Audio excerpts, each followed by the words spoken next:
Hello, good morning everyone. कल हमने biological approach को डिस्कस किया था और आज हम साइकोडायनामिक अप्रोच के बारे में पढ़ेंगे। साइकोडायनामिक अप्रोच या फिर इसको साइको एनालिटिकल मॉडल भी बोला जाता है। It was given by Sigmund Freud और सिगमंड फ्रॉयड ने अपना जो ये अप्रोच और मॉडल दिया, ये उनके 50 इयर्स के एक्सपीरियंसेस के ऊपर बेस्ड था। ये एक साइकेट्रिस्ट थे और इन्होंने मेंटल प्रॉब्लम रिलेटेड पेशेंट्स के ऊपर बहुत लंबा टाइम काम किया है। इन्होंने कई उनके डिफेंस मैकेनिज़म्स के बारे में बताया है, बहुत सारी चीज़ों के बारे में बताया है जो हम इसके अभी डिटेल के बारे में पढ़ेंगे तो हम डिस्कस करेंगे। इन्होंने जो बात की है वो अनकॉन्शियस माइंड की किया। अगर आपको लास्ट क्लासेस में याद हो तो मैंने आपको क्लासरूम में भी ये चीज़ डिस्कस की थी कि जो हमारा जो माइंड है वो 3 पार्ट्स में divided, that is conscious, unconscious और सबकॉन्शियस। अनकॉन्शियस में हमारी वो एक्टिविटीज़ आती हैं जिनसे हम अवेयर होते हैं। सबकॉन्शियस में वो एक्टिविटी आती हैं जिनके अंदर हम अवेयर भी होते हैं समटाइम्स, और सम टाइम हमारा ध्यान कहीं और भी होता है, हम किसी और चीज़ के बारे में भी सोच रहे होते हैं। फॉर एग्ज़ाम्पल अगर मैं दूँ कि मान लीजिए आपका क्लास टीचर आप क्लास में पढ़ा रहा है, अगर आपका पूरा फोकस उस चीज़ के ऊपर है, that is conscious mind. Subconscious के अंदर आप वो भी सुन रहे हैं और इसके साथ साथ आप ये भी सोच रहे हैं कि नेक्स्ट लेक्चर में टेस्ट है, उसके बारे में आपको पढ़ना है, that is subconscious. And unconscious आपका होगा जहाँ पर हम अपनी ऐसी डिज़ायर्स को, हर व्यक्ति में कुछ ऐसी डिज़ायर्स होती हैं जिसको वो सोसाइटी के सामने शो नहीं करना चाहता और वो उन चीज़ों को दबा देता है, रिप्रेस कर देता है। जहाँ पर हम उन चीज़ों को दबा देते हैं, that is related to your unconscious mind. और जो फ्रॉयड है उनका पूरा का पूरा फोकस जो रहा था वो अनकॉन्शियस माइंड के ऊपर रहा था। फर्दर हम इस अप्रोच को पढ़ने के लिए इसको 2 पार्ट्स में डिवाइड करते हैं। जो सबसे पहले आपकी अप्रोच है that is classical psycho analytical theory. इसके ऊपर फ्रॉयड के बारे में ही हम डिटेल में पढ़ेंगे। जो फ्रॉयड थे उन्होंने ये बताया कि जितने भी हम जो हमारा नॉर्मल बिहेवियर होता है, जो एक व्यक्ति का असामान्य व्यवहार होता है या इससे रिलेटेड जो भी रोगी, पेशेंट या क्लाइंट होते हैं, उसके लिए उनका जो कॉन्शियस माइंड या फिर चेतन दिमाग रिस्पॉन्सिबल नहीं होता, बल्कि उनका अचेतन जो माइंड है वो रिस्पॉन्सिबल होता है। अचेतन के अंदर जो मानसिक क्रियाएं होती हैं, जो मेंटल प्रोसेस होती हैं, they are responsible for that. इसके अलावा इन्होंने कई कंसेप्ट दिए हैं जिसको आज हम डिस्कस करेंगे स्टेप बाय स्टेप। आपको इसी तरह से आप नीचे देखोगे मैंने 3 पॉइंट्स लिखे हुए हैं, आपको इन्हीं को डिटेल्स में आगे डिस्कस करना है। तो सबसे पहले इन्होंने इड, ईगो और सुपर ईगो, देखो फर्स्टली मैंने आपको बता दिया कि इन्होंने माइंड को 3 पार्ट्स में डिवाइड किया, कॉन्शियस, अनकॉन्शियस और सबकॉन्शियस। कॉन्शियस जो मेन फोकस इन्होंने किसके ऊपर करा, अनकॉन्शियस के ऊपर। यहाँ पर हमने कह दिया कि जो हमारा एबनॉर्मल बिहेवियर है वो अनकॉन्शियस की वजह से आता है। Second point that is id, ego and super ego. अब ये इड क्या होता है भाई, आपने हमेशा सुना होगा कि वो लड़की तो ईगो में रहती है। तो ईगो को डिस्कस करने से पहले मैं आपको इड के बारे में थोड़ा सा बताती हूँ। इन्होंने कहा कि जो हमारा नॉर्मल बिहेवियर है, ये तीनों हमारे ब्रेन के सिस्टम्स हैं, और ये जो सिस्टम्स हैं, जब इनके बीच में जो इंटरेक्शन है वो नहीं हो पाता जैसा कि होना चाहिए था, तब एबनॉर्मल बिहेवियर पैदा होता है। तो सबसे पहले यहाँ पे हम इड को डिस्कस करेंगे। ये इड क्या होता है? इड जो है इंस्टिंक्चुअल ड्राइव्स होती हैं।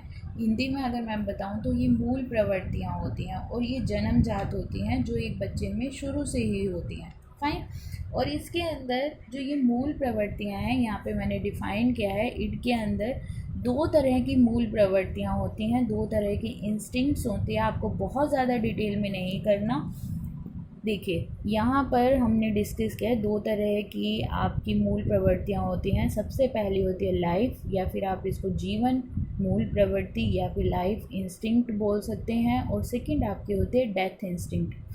जो आपकी जीवन इंस्टिंक्ट होती है या मूल प्रवृत्ति, जीवन मूल प्रवृत्ति होती है, वो बहुत कंस्ट्रक्टिव होती है नेचर में। फाइन। कंस्ट्रक्टिव का यहाँ पे मतलब है बड़ी संरचनात्मक होती है, बड़ी पॉजिटिव होती है और जीने से रिलेटेड होती है। अभी मैं आपको इसके बारे में और डिटेल में बताऊंगी, लेकिन आपने यहाँ पे क्या डिस्कस करना है, बस आपको इतना ही लिखना है। जो डेथ इंस्टिंक्ट होती है that is destructive. Destructive by nature, English का वर्ड है डिस्ट्रक्टिव। डिस्ट्रक्टिव का मतलब है डिस्ट्रॉय करना, है ना, डिस्ट्रॉय करना। तो it is related to anti social behaviour, आक्रामकता से, व्यक्ति की आक्रामकता से। देखिए मैं आपको पहले भी बता चुकी हूँ कि अगर फ्रॉइड ने अपनी थ्योरी के अंदर ये डिस्कस किया था कि यदि व्यक्ति की ये इच्छाएं, जो ये सिस्टम्स हैं, जिस तरह से काम करने चाहिए वैसे काम नहीं करेंगे तो उनको कोई ना कोई आगे जाकर पर्सनैलिटी डिसऑर्डर को फेस करना पड़ेगा, कोई ना कोई व्यक्तित्व विकार को उनको फेस करना पड़ेगा। ये कोई किसी भी रूप में सामने आ सकते हैं। हो सकता है वो व्यक्ति आक्रामक बने, हो सकता है कि वो बहुत इनसेंसिटिव बने, असंवेदनशील बने। तो इसी तरह से इन्होंने बताया कि जो लाइफ इंस्टिंक्ट होती हैं ये बहुत ही ऑप्टिमिस्टिक होती है। जिस व्यक्ति में ये ज़्यादा होती है वो बहुत कंस्ट्रक्टिव होते हैं, क्रिएटिव होते हैं, वो चीज़ों को बहुत अच्छे से हैंडल कर पाते हैं। और जो जिसके अंदर डेथ इंस्टिंक्ट ज़्यादा होगा, जिसके अंदर मूल प्रवृत्ति जो है वो मृत्यु वाली ज़्यादा होगी, तो ये डिस्ट्रक्टिव वे में होती है, मतलब हर सब कुछ डिस्ट्रॉय करने के। आपने बचपन में देखा होगा, चलो मैं आपको इसको बहुत ज़्यादा अच्छे से डिफ़ाइन करके बताती हूँ। देखो जो हमारा इड होता है, जब एक बच्चा शुरू में पैदा होता है, वो कौन से नियम, कौन से सिद्धांत के ऊपर कार्य करता है, वो करता है प्लेजर प्रिंसिपल। ये आपका 2 मार्क्स में क्वेश्चन भी आता है कि जो इड है वो कौन से प्रिंसिपल के ऊपर कार्य करता है। तो इड हमारा जो है वो प्लेजर प्रिंसिपल के ऊपर कार्य करता है, मतलब खुशवादी सिद्धांत के ऊपर, या फिर आप इसको कुछ भी कह सकते हो हिंदी में, आनंद नियम भी आप इसको बोल सकते हो। कि जब एक बच्चा छोटा होता है, आप अपनी एज को थोड़ा सा इमेजिन कीजिए, जब आप 0 से 2 साल या 5 साल के थे, तब आपको मान लीजिए कोई खिलौना चाहिए। आपने आसपास देखा होगा, अगर उस बच्चे को कोई खिलौना चाहिए तो वो उसके लिए ज़िद करता है कि मुझे वो चाहिए ही चाहिए। उसको नहीं पता कि उसके पेरेंट्स उस चीज़ को कहाँ से लेके आएंगे।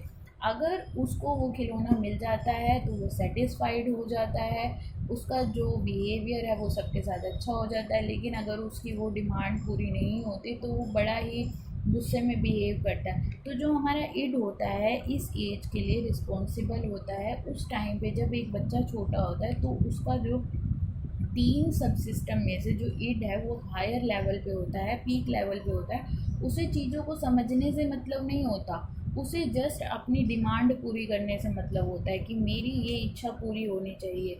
तभी इन्होंने देखिए इसको पर्सनैलिटी के साथ कोरिलेट करके देखिए कि अगर उसकी डिमांड पूरी हो जाती है, अगर जो बच्चे में लाइफ इंस्टिंक्ट ज़्यादा है तो ऑब्वियस है उसकी ऑप्टिमिस्टिक पर्सनैलिटी बनती है। लेकिन अगर मान लीजिए वो डिमांड पूरी नहीं हो रही और ऊपर से उसके अंदर डेथ इंस्टिंक्ट ज़्यादा है, तो वो क्या करेगा, चीज़ों को तोड़ फोड़ करेगा। और यही फ्रॉइड ने बताया था कि ये जो नेचर है इन फ्यूचर के लिए उसकी पर्सनैलिटी में हमें देखने को मिलता है। फाइन। तो ये था हमारा इड। इसको थोड़ा सा टिपिकल है, थोड़ा सा समझने की, एक बार आप इसको 2-3 बार सुनिए, आपको ये अच्छे से कंसेप्ट क्लियर हो जाएगा। सेकेंड पॉइंट है दैट इज़ ईगो। देखिए कहने को तो हम ये बोलते हैं जो ईगो है, आप नॉर्मली लेमन लैंग्वेज में ये वर्ड्स भी यूज़ करते हैं कि इसके अंदर बहुत ईगो है, इससे बात नहीं करनी।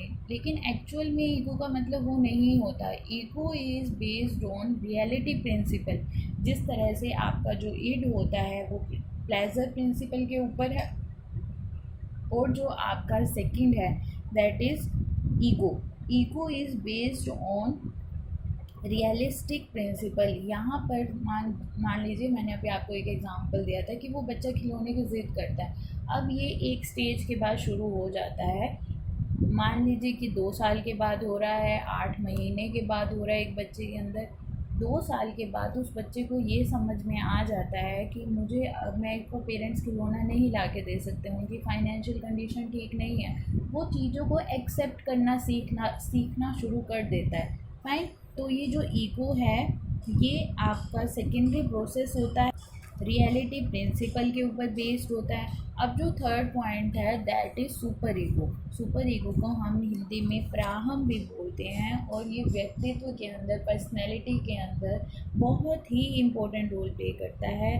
तीसरा महत्वपूर्ण या इम्पोर्टेंट सब सिस्टम आप इसको बोल सकते हो, ये एक मोरल कमांडर होता है। मोरल कमांडर जिस तरह से एक नैतिक कमांडोज होते हैं ना, तो ये सेम उसी तरह से एक मोरल कमांडर है जो आपको सोशल वैल्यूज़ और मोरालिटी के बारे में सही और गलत को बताता है। जब आप धीरे धीरे बड़े हो जाते हो तो आपके अंदर सुपर ईगो डेवलप होना शुरू हो जाता है, and it is based on morality principle. ये नैतिकता के नियम के ऊपर बेस्ड होता है। एक व्यक्ति की जो आंतरिक नियंत्रण है, मतलब जो उसके इंटरनल कंट्रोल है, उसकी पावर बढ़ जाती है। उसको समझ में आ जाता है कि अगर मेरे सामने कोई प्रॉब्लम क्रिएट हुई है तो मैंने उस चीज़ को कैसे सॉल्व करना है। मैंने हर छोटी छोटी चीज़ों के लिए अपने बड़ों के पास नहीं भागना, वो इस चीज़ को समझना शुरू कर देता है। और ऐसा माना जाता है कि जिस व्यक्ति में ये सबसे ज़्यादा होती है, ये सुपर ईगो जो सबसे ज़्यादा होती है, वो एक ज्योतिषी बनते हैं, सुपर नेचुरलिस्टिक कुछ अपना जो फील्ड है वो चूज़ करते हैं। फाइन, ये आपको अनैतिक कार्य करने से रोकता है। जैसे मैं आपको एक एग्जांपल देती हूँ, आप रोड पे जा रहे हैं, वहाँ पे जैसे सिग्नल्स आते हैं रास्ते में, रेड लाइट देख के आप सबको रुकना होता है। अगर आप उस चीज़ को देख के रुक जाते हो, दैट इज़ आपकी जो सुपर ईगो है इट्स वर्किंग। लेकिन अगर आप उस चीज़ को देख के नहीं रुक रहे तो आप इन मॉरल प्रिंसिपल के ऊपर काम कर रहे हो। आपका जो इड है वो ज़्यादा हाई है, क्योंकि उससे आपको खुशी मिल रही है। तो इट मीन्स आप अपने आप को भी टेस्ट कर सकते हो कि आपको इंटरनली किस चीज़ से ज़्यादा खुशी हो रही है। जो इड है that is related to your pleasure principle, जिसमें सिर्फ आप सेल्फिश हो जाते हो, सिर्फ और सिर्फ अपने बारे में सोचते हो। फाइन, ईगो जो है that is based on realistic principle, मतलब आप सिर्फ वास्तविकता के बारे में समझते हो कि हाँ एक्चुअल में चीज़ें ऐसी हैं और मुझे इनके साथ कोऑपरेट करना पड़ेगा। थर्ड के अंदर सुपर ईगो, जब आप समाज के रूल्स और रेगुलेशन को फॉलोज करते हो, मोरालिटीज़ और वैल्यूज़ को मानते हो, अपने कम्युनिटी और कल्चर को फॉलो करते हो, दैट मीन्स सुपर ईगो, मतलब आपकी पर्सनैलिटी वैसी है। नेक्स्ट अब जो पॉइंट है that is related two stages of psycho social development. Stages of psycho social development आपकी बुक्स में ये दे रखा होगा। इन्होंने, फ्रॉइड ने 5 तरह की स्टेजेस बताई थी। जो सबसे पहली स्टेज होती है, हाँ एक बात और है ऊपर वाले पॉइंट में, अगर ये इड, ईगो और सुपर ईगो आपस में मिलजुल कर कार्य नहीं कर पाते, अपनी इंट्रैक्शन को अच्छे से डेवलप नहीं कर पाते किसी भी गोल को अचीव करने में, तो इनके अंदर इंट्रासाइकिक कन्फ्लिक्ट पैदा होता है। इंट्रासाइकिक कन्फ्लिक्ट, या फिर आप इसको हिंदी में बोल सकते हो अंतर मानसिक संघर्ष, जो अंदर से उत्पन्न होता है, एक मेंटल कन्फ्लिक्ट पैदा होता है जिसकी वजह से एक व्यक्ति एबनॉर्मल बन जाता है। फॉर एग्ज़ाम्पल कि अगर मेरी वो डिमांड पूरी नहीं हो रही और मेरे छोटे भाई की डिमांड पूरी हो रही है तो इट मीन्स मेरे पेरेंट्स मुझे प्यार नहीं करते। और अगर आपके दिमाग में ये चीज़ आ जाएगी तो ऑब्वियस है आप अपने पेरेंट्स को हेट करना शुरू कर दोगे, उनकी बात को ना मानना शुरू कर दोगे, मतलब तुम्हारा जो इड है वो हाई लेवल पे हो जाता है। तो आप इस चीज़ को अपने साथ कोरिलेट करके देखो, समझने की कोशिश करो। ये कंसेप्ट बहुत इजी है और बहुत अच्छे से आपको समझ में आ जाएगा। नेक्स्ट पॉइंट है स्टेजेस ऑफ साइकोसेक्सुअल डेवलपमेंट। अब इन्होंने कहा जो मनोलैंगिक विकास है, देखो लैंगिकता के बारे में बात की थी, सेक्सुअलिटी के ऊपर मेन फोकस किया है, तो अब हम उन्हीं को डिस्कस करेंगे। सबसे पहला पॉइंट आपका है ओरल स्टेज, मुखावस्था आप इसको हिंदी में बोलते हैं। ये पहले 2 वर्षों में होती है शुरू, और इसके अंदर जो सेक्सुअल ऑर्गन है वो कहाँ होता है, एक बच्चे का मुंह होता है, माउथ होता है। इसके अंदर वो अपने सेक्सुअल डिज़ायर को, कैसे मैंने अभी आपको बताया था कि सेक्सुअल डिज़ायर्स के ऊपर फोकस किया था, और बचपन के अंदर ही उन्होंने कहा कि सेक्सुअल डिज़ायर शुरू हो जाती हैं। तो इन्होंने जो मेन फोकस का जो सेंटर है वो कौन सा बताया था, कौन सी स्टेज में, 0 से 2 की स्टेज में, पहली stage that is oral stage. इसके अंदर इन्होंने ये बताया कि जो माउथ है वो आपका सेक्सुअल ऑर्गन होता है, एरोजीनस जोन भी जिसको हम बोलते हैं, कई बुक्स में ये इस तरह दे रखा होगा। अपनी जो डिज़ायर्स है वो बच्चा वहाँ से पूरी करता है, जैसे खाना खाना, माँ का दूध पीना। तो इस तरह से वो अपने डिज़ायर्स को पूरी करता है और अपने आप को संतुष्ट करता है। लेकिन अगर वो अपनी इस डिज़ायर्स को फुलफ़िल नहीं कर पाता तो इन फ्यूचर बड़ा होकर उसके अंदर पर्सनैलिटी के अंदर कोई ना कोई प्रॉब्लम क्रिएट हो सकती है। लाइक वो एक रेपिस्ट बन सकता है, एक क्रिमिनल बन सकता है। फाइन। नेक्स्ट जो आपकी स्टेज है दैट इज़ एनल स्टेज, या आप इसको हिंदी में बोल सकते हैं गुदा अवस्था। ये जो स्टेज है ये 2 से 3 साल के अंदर आती है। इसके अंदर जो बच्चा है वो संतुष्टि या जो खुशी है वो गुदा क्षेत्र के, गुदा गुदा मतलब एनल, जो आपकी एनल फील्ड होता है उससे उत्तेजना को प्राप्त करता है, उससे स्टिमुलेट होता है। नेक्स्ट थर्ड जो आपकी स्टेज है that is phallic stage. Phallic को हम हिंदी में बोलते हैं लिंग। ये जो अवस्था है ये 3 से 6 साल तक की होती है। इस अवस्था में बच्चे के अंदर जो जेनिटल्स होते हैं, उसकी जनेंद्रियां होती हैं, वो सेल्फ स्टिमुलेशन जो पैदा करती हैं, उसी से वो बच्चा खुश होता है और दुखी होता है। इस अवस्था में लड़की और लड़कों को एक कॉम्प्लेक्स हो जाता है। उस कॉम्प्लेक्स के बारे लड़कों को जो कॉम्प्लेक्स होता है दैट इज़ ओडिपस बोलते हैं, और जो लड़कियों को होता है दैट इज़ इलेक्ट्रा। इस स्टेज पे एक और भी आपको चीज़ देखने को मिलेगी। 3 से 6 साल की जो एज होती है, जो फीमेल्स होती हैं वो अपने फादर्स की साइड ज़्यादा अट्रैक्ट होती हैं, और जो मेल्स होते हैं वो अपनी मदर की साइड ज़्यादा अट्रैक्ट होते हैं। मतलब जो अगर लड़का बेबी है तो वो अपनी मदर की साइड होता है, और जो फीमेल है वो मतलब जो गर्ल बेबी है वो अपनी मदर की साइड ज़्यादा अट्रैक्ट होती है। नेक्स्ट जो है आपका that is latency stage which is related to 6 years to 12 year. 6 साल से 12 साल तक की होती है, और इसके अंदर जो कोई भी सेक्सुअल ऑर्गन डेवलप नहीं होता। कोई भी सेक्सुअल ऑर्गन का मतलब यहाँ पे है जो इन्होंने बताया एरोजेनस जोन, जो है कोई भी कामुकता का जो क्षेत्र है वो कोई भी नहीं होता।